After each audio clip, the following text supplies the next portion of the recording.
That's way too much information for me. I think I'm just going to pretend that I never heard a single thing. Wait, but if that's the truth, we can't let the Hydro Archon be sentenced to death. After all, her only sin was creating us. This really might be too much information for your regular Fontanian, but it does answer a lot of our questions. Alas, your hypothesis regarding the third and fourth stone slates was inaccurate. The slates' respective positions are, in fact, correct.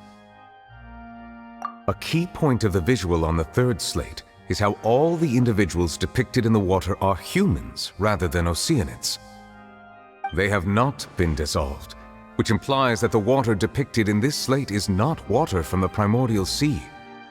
The nation of Fontaine is the nation of Hydro, as well as the nation of trials and justice. Instead of being the literal element, the water in the scene symbolizes judgment and justice. You may also recall Navia's experience. When she fell into the sea, her consciousness was surrounded by that of many others who intended to hold a trial to determine her fate. Therefore, the meaning of the third slate is that the people of Fontaine shall try the Hydro Archon at the court of justice. Yes, it refers to our present situation. I think I'm following now. So, what you're saying is, even though we decided to put on this trial to avoid fulfilling the prophecy, in truth, everything we've done has happened exactly as the prophecy foretold. So now, it seems, we're the ones making sure it comes true. What should we do? Huh. No matter what, the prophecy will be fulfilled. Is this what it feels like to be a prisoner of fate? If that's the case, does that mean the scene in the fourth slate will also be fulfilled soon? Traveler, I would like to point out another small fallacy in your deductions.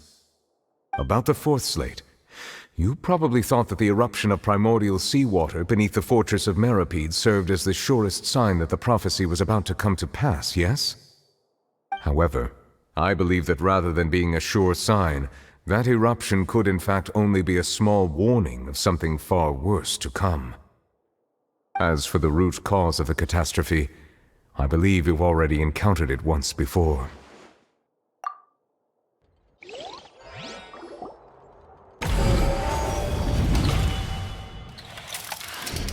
This eruption was just a small warning of the things to come. We must find the root cause of the disaster.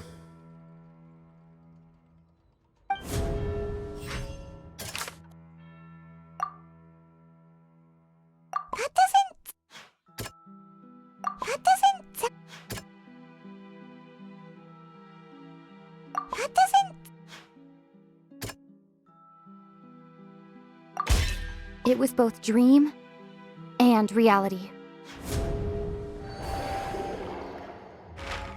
If we're talking about a true culprit, that could only be that thing inside the primordial sea, right? The truth, the original sin, the trial, and the root cause of the disaster.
So we've met it at last. I understand very well why it has chosen to make an appearance here. That whale does not belong to Teyvat. It is a monster that has traversed the stars, weeping all the while. It has been greedily consuming the energy from the planet's primordial sea, using it to grow. That is the main cause for the rising sea levels. And once it has finished consuming all of the energy contained within the sea, its next step will be... You said that when the Hydro Archon first created Fontanians out of Oceanids, she filled their blood vessels with primordial seawater. Precisely. That whale finds the blood of Fontanians nigh impossible to resist. Therefore, when it left the primordial sea, it decided to make its next stop a packed opera house full of food. Food in the form of Fontanians. We just barely managed to push it back, right? In that case, won't it come back to target the people again, once it's managed to recover its strength? That is correct.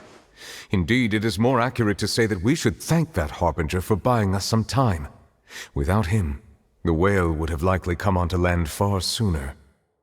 From the way he looked, he must have been fighting the creature for quite a long time. That battle maniac. We've always known that he had a special connection with that whale, but we definitely didn't expect it to help us out like this. Anyway, now that we know that this whale is the actual cause of the disaster recorded in the prophecy, all we need to do to stop the prophecy would be to find a way to beat it up, right? It is too late. It had already absorbed too much of the primordial sea's energy before we could notice it. At this point, it has become practically integrated with the sea itself. Even if the entirety of Teyvat were to be destroyed, it could still survive and swim off towards some other world. That's not something I will accept. We've already done everything we can, and we even found the true culprit. We've come so far. You can't just tell me that the last hurdle is some impossible foe. That's just not fair. Indeed, that's not how a grand performance should end. I'll fight it to the end, no matter what. So the prophecy will be fulfilled no matter what, huh?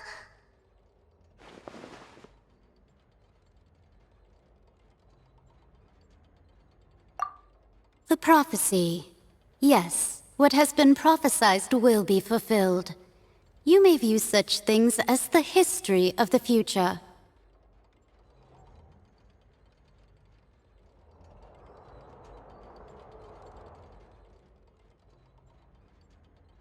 Just as prophecies are usually only the future as seen from the perspectives of the gods, could things be happening in hidden corners where the gods' gaze does not fall? Ultimately, fate shall serve as your only guide, no matter what will happen in Teyvat's future.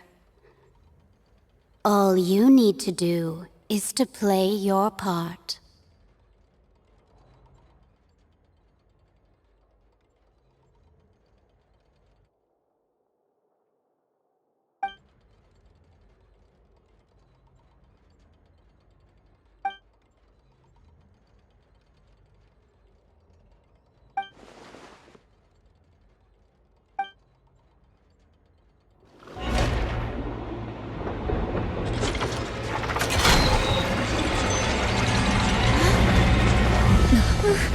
What's happening with the oratories?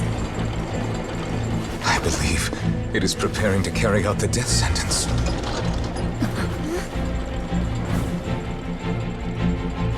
Marina!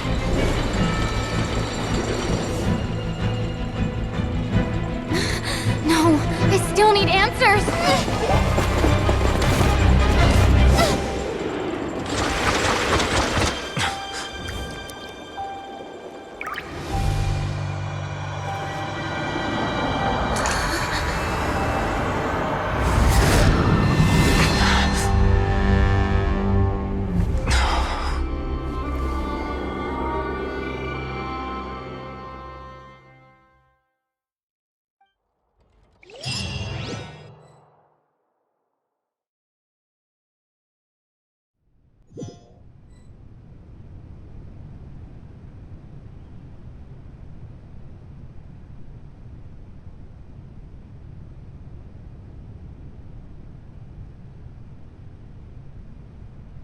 You...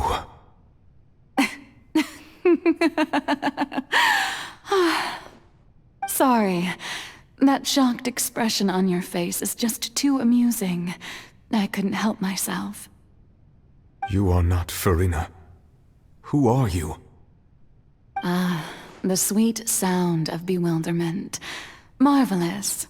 A sure sign that my attempt to deceive everyone was a resounding success. But to answer your question, I am Focalor. You know, the god. Focalor. Why did you deceive us? Oh, that wasn't my goal, of course. Goodness, no. But I had to fool everyone else too, if I was to stand any chance of deceiving the heavenly principles. Deceiving the heavenly principles? It's all because of that pernicious prophecy. Dreadful, wasn't it? Everyone doomed to dissolve. Fontaine condemned to be flooded. One was not amused. In fact, one was positively bemused when that problem was thrust upon me by my dearest predecessor. That's the former Hydro Archon Egeria, for the uninitiated. It hardly gets more disastrous than a preordained national catastrophe, now does it? She knew full well that the prophecy would surely come to pass. And as one of the seven, she also knew full well that one defies the heavenly principles at one's peril. So yes, as you have no doubt surmised, it was a rather impossible situation that I found myself in. I spent a terribly long time mulling it over, alone on the ocean floor. And I was almost growing barnacles by the time I finally realized there was only one possible solution to this confounding conundrum.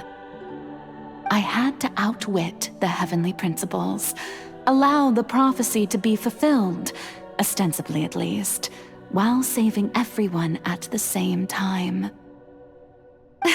I'm a genius, I know. I can only assume that's why Egeria chose me as her successor. Although, looking back now, it was hardly the inheritance one dreams of. Between the task of saving the nation, the quotidian duties of the Hydro Archon, and not to mention the original sin of creating a new race of humans, I dare say she left me quite a colossal mess to clean up. But one can only play the hand one is dealt. I did not choose this, any more than I chose to be one of her Oceanid familiars. So you were also once one of the Oceanids, transformed into a human by Egeria's hand. Yes, I was. I always dreamed of becoming human. And I still do, even now. In my eyes, to be human is to be part of the greatest opera ever known. After becoming a god, I separated my divinity from my body and spirit, leaving behind only a self that was as naive and bewildered as my past self on her first day as a human being. The me you see before you now is that divinity, and the human counterpart I left behind, I named Farina.